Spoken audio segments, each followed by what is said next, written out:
Shot দিয়ে যাকে হত্যা করা হলো, আপনারা দেখবেন একটাই চিত্র, তারা খুব নির্দ্বিধায় নির্ভয়ে সেই হত্যাটা করলো, তাদের কোনো পারোয়া নেই এবং তাদের কোনো বিচার নেই, কোনো শাস্তি নেই। যদি দুর্গাপুরের ঘটনা দেখেন, যারা গরু ব্যবসায়ী আসছিলেন, তাদের গরুর গাড়ি থামিয়ে গরুগুলোকে ছেড়ে দিল, তাদের গলায় দড়ি বেঁধে বয়স্ক মানুষকে টেনে হিচড়ে নিয়ে গেল, গাছে বেঁধে মারলো, তাদের পকেটের টাকাগুলো ছিনতাই করলো এবং তাদের জয় শ্রীরাম বলতে বাধ্য করলো। কতগুলো অপরাধ কম করে 6টা কেস হবে, 6টা ধারায় কেস হবে। প্রথমত গ্রেপ্তার হচ্ছিল না, গ্রেপ্তার হলো তো কদিন পর তাদের বের হয়ে গেল। কোন ধারায় বের হয়ে বলেন তো? কোন আদালত বের নেয়? কোন থানা, কোন অফিসার কি চার্জশিটে দেয় যে বের হয়ে যায়? রহিম মোল্লা বারাইপুরে তাকে টুপিয়ে মার্ডার করে ফেলে দিয়ে চলে গেল, আপনার মরে গেছে। তার নজরে পড়লো, তুলে দিয়েছে, এখনো মনে হয় চিকিৎসাধীন আছে। এখনো সে সুরক্ষিত নয়, কিন্তু তার হত্যাকারী যারা হত্যার চেষ্টা করেছিল তারা সব বেল নিয়ে বেরিয়ে গেল। কোন ধারায় এদের বেল হয়ে যায়, কোন আদালতে এদের বেল দেয় বলুন তো? আপনাদের বুঝতে হবে, এই যে কত সভাটা এখানে করা হচ্ছে, আপনাদের জমা করা হচ্ছে, তার মানে আপনাদের কিছু বোঝানোর চেষ্টা হচ্ছে, আপনাদের কাছে কিছু আমরা কাজ, কিছু কর্মসূচি আশা করছি। এটা এমন নয় যে যেখানে মাইক লাগলো সেখানে একটু ভিড় লাগালাম, শুনলাম, নারাত তাকবীর, আল্লাহু আকবার দিলাম আর চলে গেলাম। আমরা কি চাই, কি উদ্দেশ্যটা কি, লড়াইটা কোথায়? আমাদের এখানে তো টিএমসি গভর্নমেন্ট আছে, তাহলে থানায় আরএসএস এর লোকের জোর বেশি কেন? ওরা আমাদের খুন করে বেরিয়ে যায় কেন? আপনার খোপড়িতে দিমাগ নেই ভাববেন না? বারাইপুরের থানাও কেন আরএসএস এর লোককে বাঁচায়, দুর্গাপুরের থানাও কেন আরএসএস এর লোককে বাঁচায়? তাহলে কি আমাদের এখানে টিএমসি গভর্নমেন্ট আছে? আমি সবাইকে বলছি, হিন্দু মুসলমান সবাইকে বলছি, কেউ মানবে না। আপনারা এই কথা শুনে মনে হতে পারে আমি মনে হয় মুসলমানদের বঞ্চনার কথা বলছি। আপনাকে বলি, মাসে 1-2 দিন আমার আদিবাসীর বাড়িতে খাওয়া চলে, আমরা খাওয়াই। আমি সেইখানে গিয়ে তাদের সঙ্গে কাজ করছি। এই 31 তারিখে সিউড়ি ডিএম ঘেরা হবে, মিছিল হবে, বাহার বিস্কুট প্রতিবাদে প্রতিদিন নির্বাচনী কথা হচ্ছে।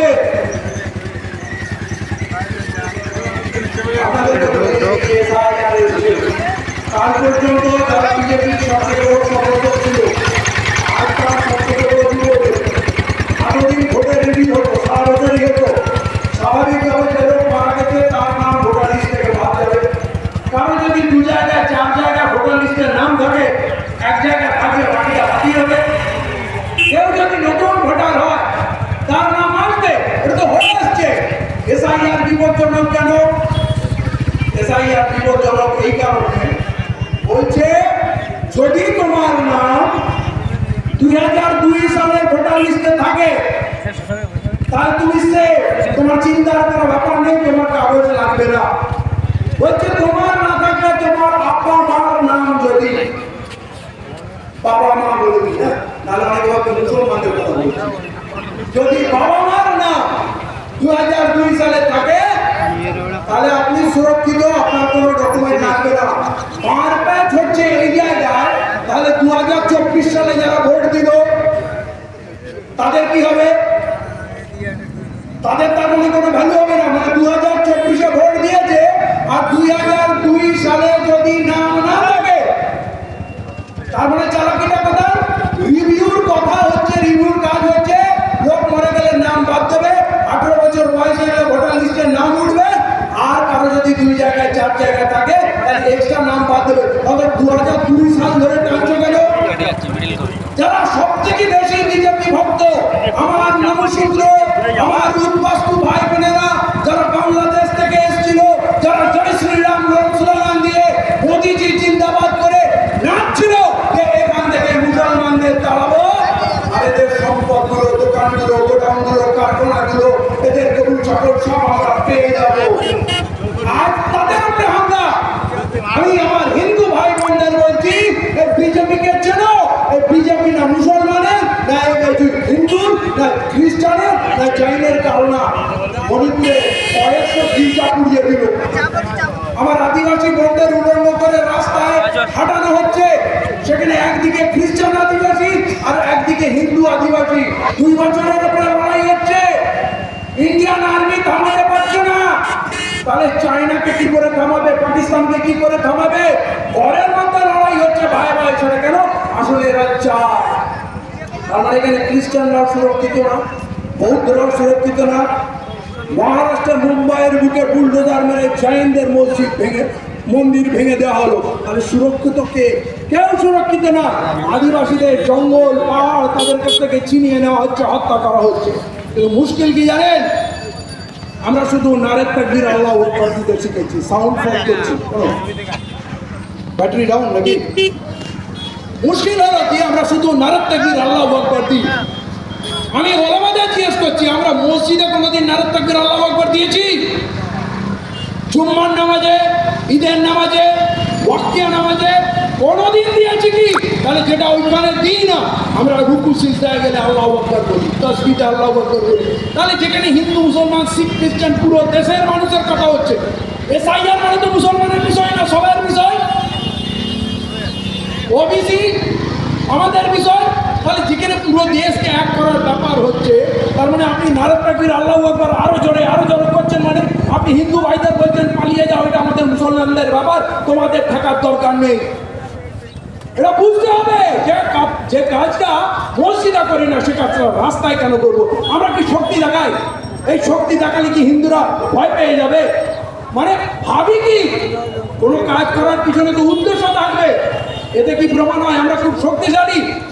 আপনি কিছুই শক্তিশালী নয়, শক্তিশালী হওয়ার প্রয়োজন আছে। দেশে একটা বিপ্লব শুরু হয়েছে, একদিকে হিন্দুত্ববাদী গেরুয়া শক্তি, আর তার উল্টো দিকে দাঁড়াচ্ছে নীল ঝান্ডাওয়ালা আম্বেদকরবাদী শক্তি, যেখানে পিছিয়ে পড়া সমস্ত মানুষকে এক করা হচ্ছে। শিখ হোক, জৈন হোক, বৌদ্ধিস্ট হোক, কামতাপুরী, শেরশাবাদী, আদিবাসী, সাঁওতাল, কোল, ভিল, মুন্ডা, মুসলমান, সবাইকে এক করার একটা প্রচেষ্টা হচ্ছে। আপনি সেই প্রচেষ্টার মধ্যে থাকবেন না? আপনাকে তো ওই গেরুয়া পন্থী হিন্দুত্ববাদী শক্তিকে হারাতে হবে। এর মধ্যে কোল, ভিল, সাঁওতাল, আমার চামার, বাঙ্গি, সাইনি, জাট, মারাঠি, গুজরাটি সবাইকে একসঙ্গে নিতে হবে। পুরো দেশে একটা বিপ্লব হচ্ছে। আপনারা দেখবেন মাঝে মাঝে সোশ্যাল মিডিয়াতে দেখবেন লক্ষ লক্ষ মানুষ নীল ঝান্ডা নিয়ে আন্দোলন করছে, এবং ইদানিং তারা বলছে আরএসএস মুর্দাবাদ, আরএসএস দূর হটো, এবং তাদের উপরে হুঙ্কার আসছে। বহু জায়গায় আরএসএস কে সভা সমিতি করতে দিচ্ছে না, আরএসএস এর লোকদের পিটাই করা হচ্ছে। অতএব সেই মূল ধারায় আমাদের যুক্ত হতে হবে। আমি আপনাদেরকে বলবো, আপনারা প্রকৃত শত্রুকে বোঝার চেষ্টা করেন। এই দেশে 85% আমরা প্রকৃত মানুষ, যারা যারা মার খাচ্ছে তাদের সবাইকে এক জায়গায় হতে হবে। আমরা যারা মার খাচ্ছি, আর এইটা মনে রাখবেন, এই দেশে যতগুলো পলিটিক্যাল পার্টি আছে এরা সব আরএসএস এর দল। কোন দলটা বিজেপির সঙ্গে সংসার করেনি বলুন তো? কোন দলটা বিজেপির সঙ্গে সংসার করেনি? আপনি ডিএমকে বলুন, এডিএমকে বলুন, সমাজবাদী বলুন, বহুজন সমাজবাদী বলুন, আপনি শিবসেনা বলুন, কোন দলটা বলবেন? যত দল আছে এর মধ্যে একমাত্র লালু প্রসাদ যাদব কখনো বিজেপির সঙ্গে সমঝোতা করেনি। কংগ্রেস বিজেপির সঙ্গে হয়তো সংসার করেনি, কিন্তু বিজেপিকে বহু ক্ষেত্রে বাঁচিয়ে এসছে। গুজরাট দাঙ্গার পর বিচার দিতে কংগ্রেস পারেনি, এহসান জাফরির হত্যাকাণ্ডের বিচার দিতে পারেনি। বহু কাণ্ড ঘটে গেছে, আজ পর্যন্ত দাঙ্গা বিরোধী একটা আইন আনেনি। এরা সবাই আমাদের ভয় দেখাতে চায়, মারতে চায়, আর আমরা একবার করে পাল্টে সরকার আনতে চাই। কিন্তু 79 বছরে আমরা কিন্তু সুরক্ষিত না। আজ এমন একটা অবস্থা এসছে, সব তো চলে গেছে, আদানি আম্বানিকে সব দিয়ে দিল, এরপর আমাদের নাগরিকত্ব চলে যাবে, ভোটাধিকারও চলে যাবে যদি এইভাবে আমরা বিচ্ছিন্ন থাকি। তাই আমি বলছি, ভারতবর্ষের নীলা ঝান্ডার একটা বিপ্লব আসছে। এতে অনেক সংগঠন, সামাজিক সংগঠন, রাজনৈতিক বহু আপনার সংগঠন আছে, কিন্তু নীলা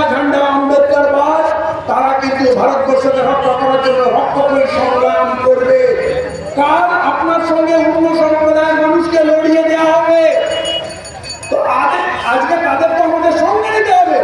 পুরো দেশে এই কাজ চলছে, আপনাদের জানতে হবে, বুঝতে হবে এবং কর্মসূচি প্রণয়ন করতে হবে। এবং যদি আপনারা সঙ্গে অন্য সম্প্রদায়ের মানুষকে নিতে না পারেন, আজ আমি কেন বলছি SIR নিয়ে আমাদের লড়াই করতে হবে। আমার বন্ধুরা নবসূত্র ভাইরা বিপদে আছে, আজ তাদের চেনার বোঝার সময় এসছে। যেই বিজেপিকে তারা লালন পালন করেছে, ভোট দিয়েছে, সেই বিজেপি আজ তাদের নাগরিক করে দেবে। এরা ডকুমেন্ট দেখাতে পারবে না। 2002 এর লিস্টে 2003 এদের নাম নেই, কারণ তারপরে আসছে লক্ষ লক্ষ মানুষ। এরপর এদের নোটিশ পাঠাবে, ডকুমেন্ট চাইবে, কিসের ডকুমেন্ট দেখাবে? তার জন্য বলছে কেউ 1 কোটি, কেউ বলছে 1 কোটি 20 লাখ, 1 কোটি 30 লাখ লোকের নাম বাদ যাবে। তাহলে তারা কি করবে? তারা তো দেশ থেকে চলে যাবে না। আজকে তাদের কৃতদাস বানাবে, তাদের ভোটাধিকার কেড়ে নেবে, তাদের সমস্ত জমি জায়গা, রেশন কার্ড, আধার কার্ড কেড়ে নেবে। কিন্তু আজ যদি আমরা বসে তামাশা দেখি, কাল আমাদের বেলা বিক্রি করবে, কাল আমাদের বিরুদ্ধে ওরা লড়াই করবে। একই পরিণত, ধাপে ধাপে খাপে খাপে প্রত্যেকে এরা শেষ করে দেবে, পুরো দেশটাকে শেষ করে দেবে। তাই এই আইন SIR, যেটা আমার নাগরিক এবং মুসলমান করবে, যাদের জমি জায়গা নেই, ঘর নেই, জঙ্গলে গাছতলায় আছে, কোনোদিন ভোট দিতেই যায় না, দুপুরে খাওয়ার চিন্তায় ব্যস্ত, যাদের মাথার উপরে ছাদ নেই, একটা আলমারি নেই, কোথাও কাগজ রাখবে, কোনোদিন জন্ম সার্টিফিকেট করেনি, লাইসেন্স নেই, বাড়িতে ইলেকট্রিক নেই, ইলেকট্রিক বিল নেই। এরকম মানুষ ভারতবর্ষে কোটি কোটি মানুষ আছে, যার মধ্যে হিন্দু মুসলিম খুঁজতে আপনি যাবেন না। অতএব সেই মানুষগুলোকে রক্ষা করতে হবে। এই চালাকি এরা করবে কি জানেন? এখন ভারত পশ্চিমবাংলায় হতো 10 কোটি 11 কোটি মানুষ, 1 কোটি মানুষকে বেনাগরিক করে দেবে, আর 10 কোটি মানুষ হবে আমরা তো বেঁচে গেলাম, আমরা তো নাগরিক থাকলাম, আমরা তো ভোট দেবো। অতএব ওই 1 কোটির কথা ভেবে লাভ নেই। আর এই 1 কোটি কাজকে যখন ছেড়ে দেবেন, ভাববেন বাকি 10 কোটি লোকও বাঁচবে না। এই সংগ্রামে আমাদের সবাইকে ঐক্যবদ্ধ হতে হবে। অনেক কিছু আছে, কিন্তু বক্তা অনেক আছে, আমি আর সময় নেব না। কিন্তু এই SIR বিরুদ্ধে সবাইকে গর্জে উঠতে হবে। এবং আমি বারবার বলছি, ইমান আমার নিজের কাছে। এই যে এখানে আই লাভ মোহাম্মদ লিখে রেখেছেন না, এটা আমার কলমে থাকবে, আমার অন্তরে থাকবে। আমাকে যদি মেশিন গান দিয়ে ছাঁচা করে দেয়, আমাকে যদি অ্যাটম বম মেরে উড়িয়ে দেয়, আমার মোহাম্মদকে ছুঁতে পারবে না। কিন্তু আপনি যদি ব্যানার ঝুলিয়ে কালকে ছিঁড়ে দেবে, কে আগুন লাগাবে, কে পায়ের তলায় ফেলে দেবে। আল্লাহ রসুল কেন নিজের ছবি রেখে যাননি? তখন কি আর্টিস্ট ছিল না? আমার রসুলের দেহের প্রতি নাম না হয়, কিন্তু আপনার রসুল হৃদয় নেই। আপনি বলেন ফুটিয়ালিতে এত ড্রাগসের ধান্দা কেন, এত গাঁজা ঠেক কেন, এখানে এত নোংরা পল্লী কেন? তাহলে আপনারা খালি এইসব ঝুলিয়ে কি ইসলামকে কায়েম করে দেবে? ইসলাম কায়েম করেন অন্তরে, ইসলাম কায়েম করেন পরিবারে, পর্দা কায়েম করেন সমাজে, শিক্ষিত হন। আর ইসলামে মানে রসুলের আখলাক, তার ব্যবহারকে চরিত্রে আনেন। আমরা উন্নয়িত হব না। আরেকটা রিকোয়েস্ট করবো, এই যে মানুষকে কষ্ট দিই, মানুষকে কষ্ট দিয়ে সভা করে আমার মনে হয় না এটা খুব মহান কাজ হচ্ছে। যারা যারা কষ্ট পাচ্ছে তারা তো যেতে আসতে গালাগালি মিলে দিচ্ছে। অতএব একটা মাঠ করুন, বড় মাঠ করুন, সেইখানে